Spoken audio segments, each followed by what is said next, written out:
దయచేసి ఈ సమయం చాలా ప్రాముఖ్యమైంది. దేవుడు మనల్ని ప్రేమించి మనకు అనుగ్రహించిన కృపను బట్టి మనము దేవుని బిడ్డలముగా దేవుని కృపాసనం దగ్గరికి వచ్చి ఉండగా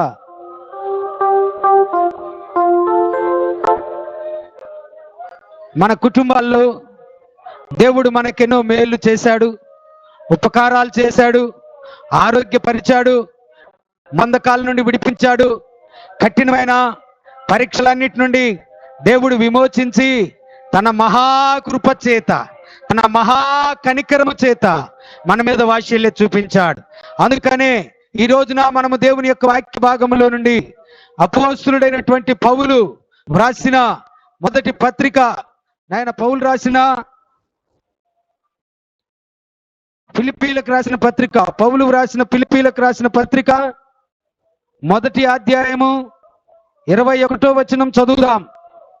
నా మట్టుకైతే బ్రతుకుట క్రీస్తు, చావైతే లాభము అన్నాడు.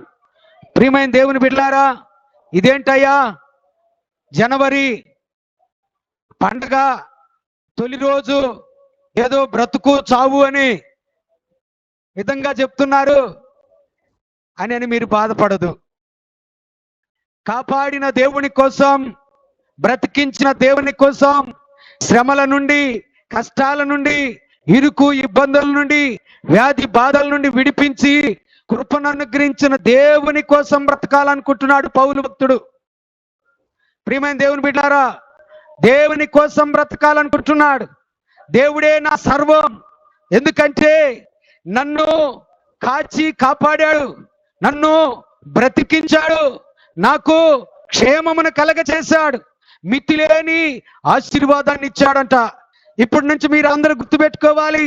ప్రియమైన దేవుని బిడ్డలారా, దేవుడు అబ్రహాంతో మాట్లాడినప్పుడు 2 ప్రాముఖ్యమైన విషయాలు చెప్తాడు. ఏమంటాడంటే, నీవెవరినైనా ఆశీర్వదిస్తే నేను వారిని ఆశీర్వదిస్తా, నీవెవరినైనా శపిస్తే నేను వారిని శపిస్తాను అంటాడు.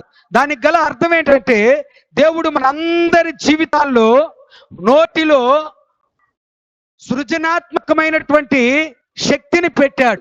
సృజనాత్మకమైన శక్తి అదేమిటి అంటే, నీ నోటితో మంచి పలికితే అన్నీ మంచి జరుగుతాయి, నీ నోటితో శుభాలు పలికితే అన్ని శుభాలే జరుగుతాయి, నీ నోటిలో అశుభాలు, నీ నోటిలో శాపగ్రస్తమైన మాటలు పెట్టుకొని నీ నోటితో నిన్ను నువ్వే శపించుకోవద్దు అని దేవుని యొక్క వాక్యం చెప్తుంది.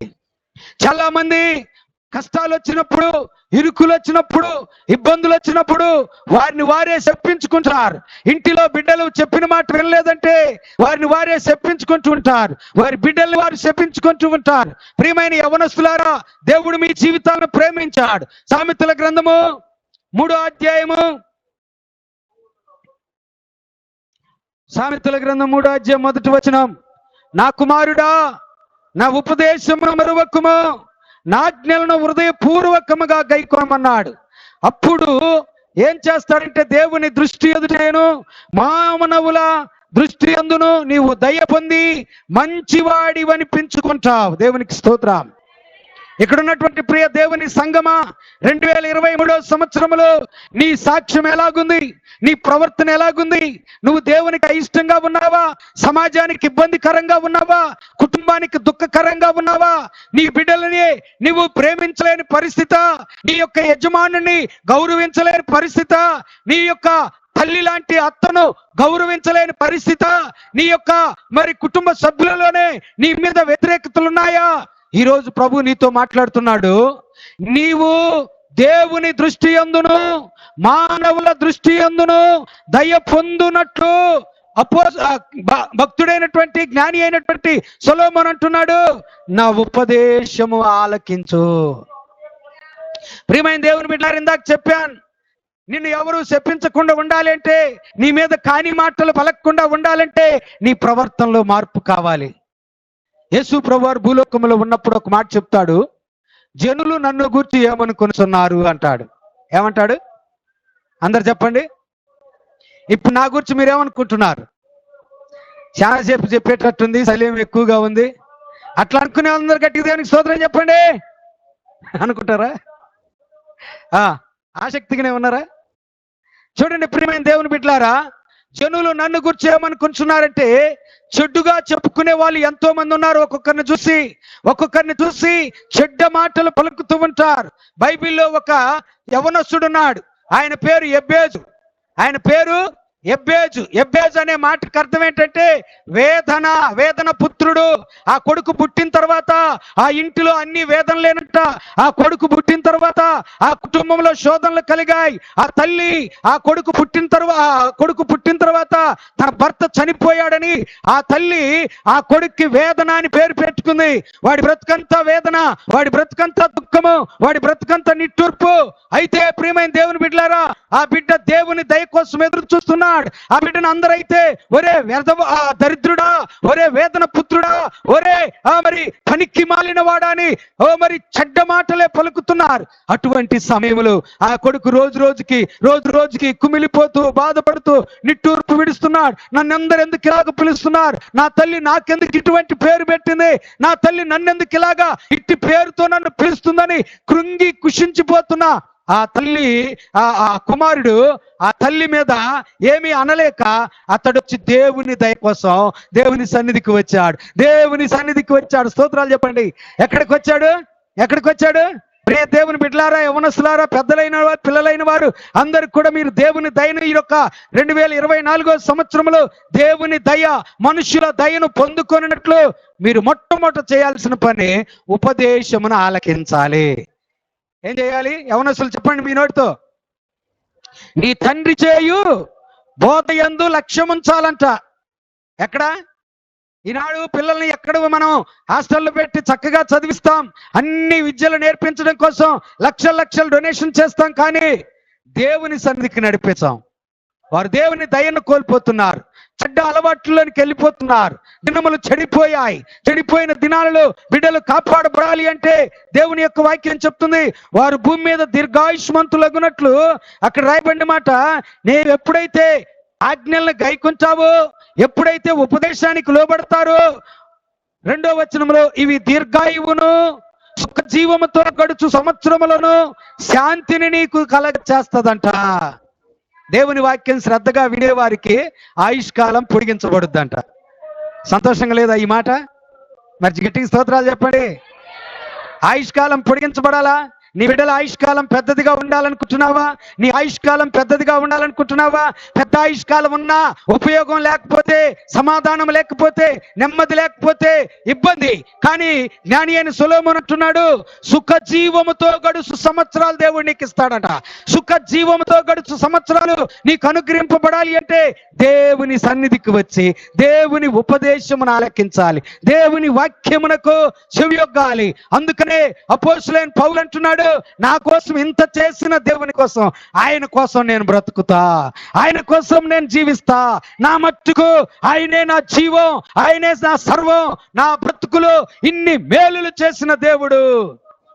మరి ఈరోజు నీ బ్రతుకులు సంవత్సరాలు గడిచిపోతున్నాయి, కష్టార్జితం దీవించబడింది, కానీ నువ్వు దేవుని కొరకు ఏం చేస్తున్నావు? సాధారణంగా మనం అందరం దేవుని దగ్గర నుంచి అన్ని అడిగి తీసుకుంటా ఉంటాం, కానీ దేవుడు ఈ రాత్రి మనల్ని అడుగుతున్నాడు, నా కోసం మీరేం చేస్తారు అని.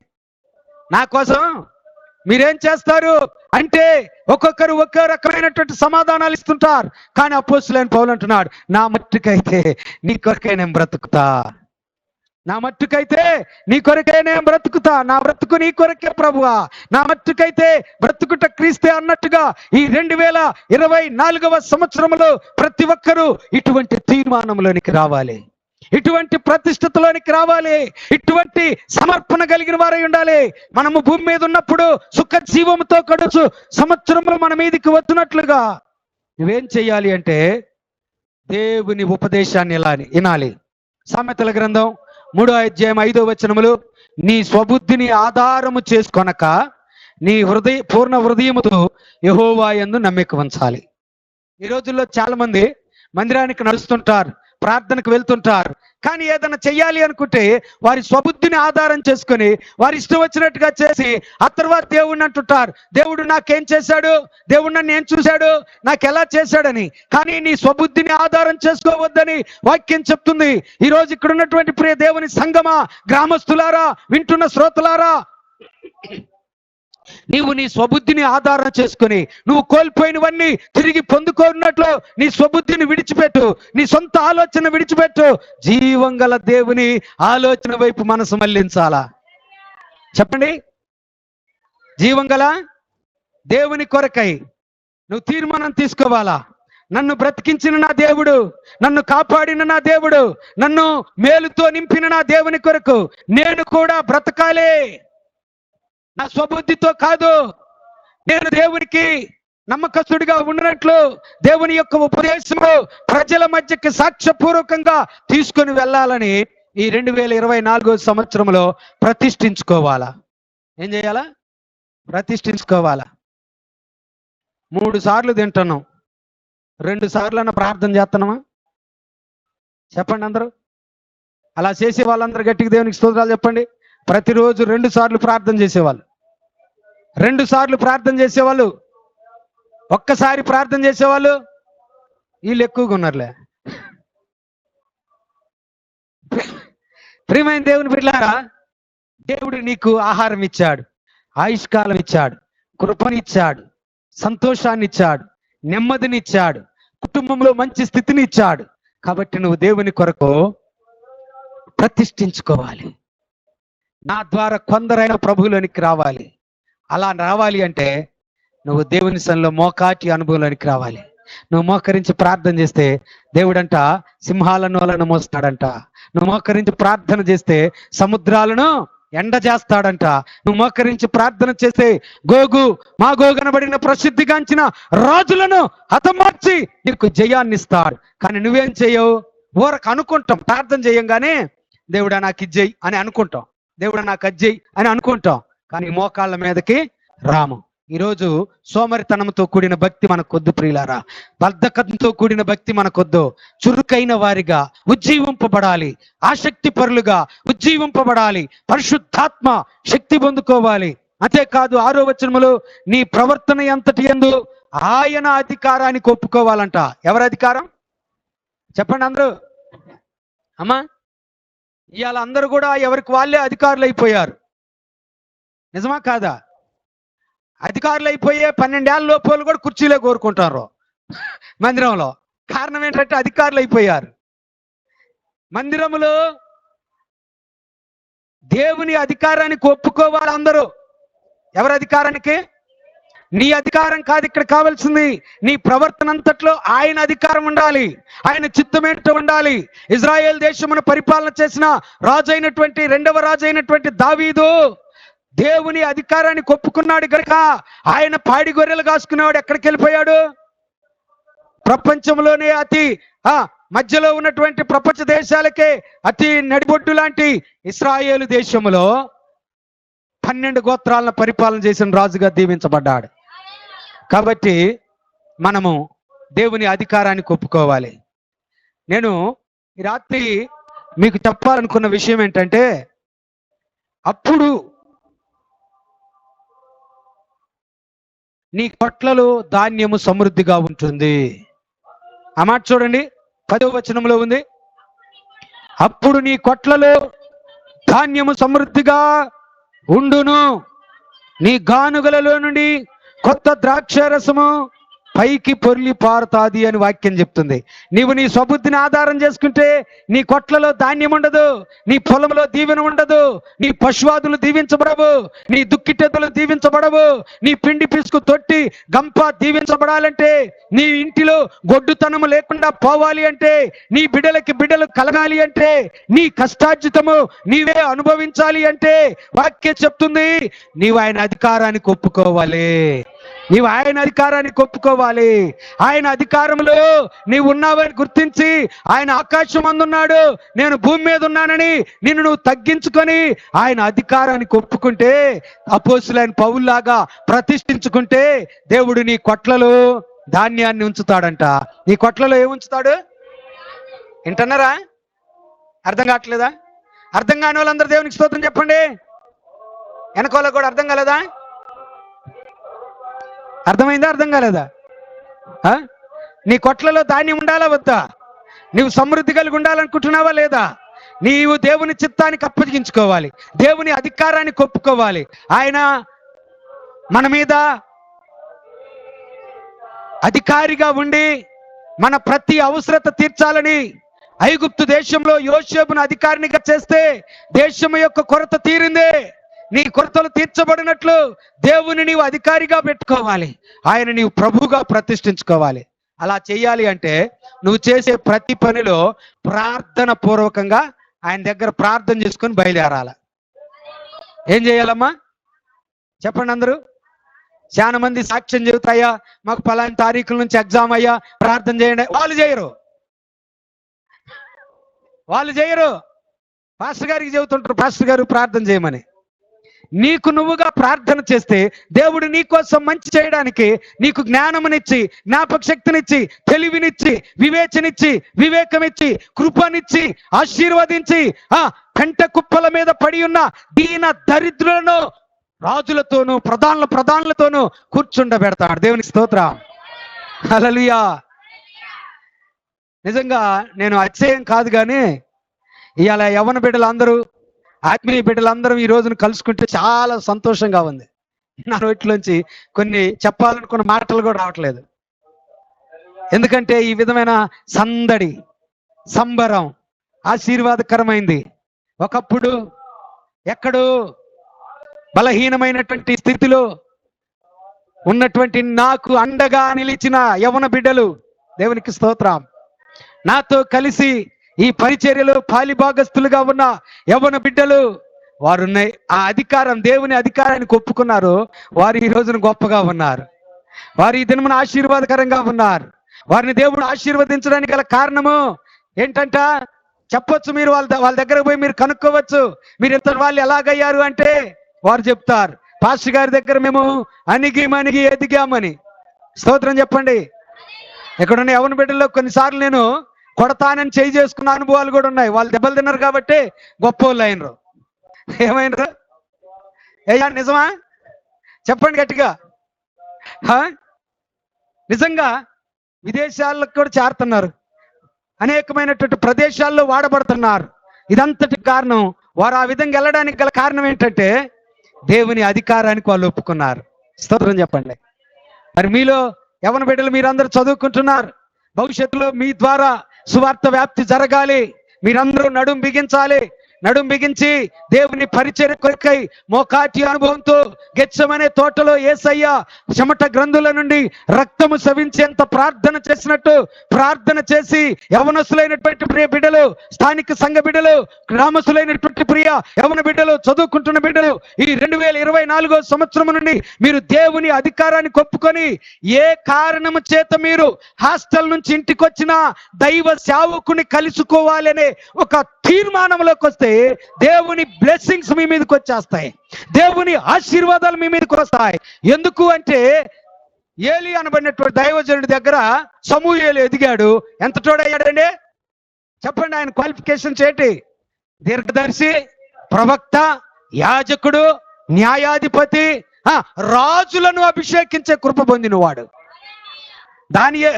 సౌలును అభిషేకించింది ఎవరు?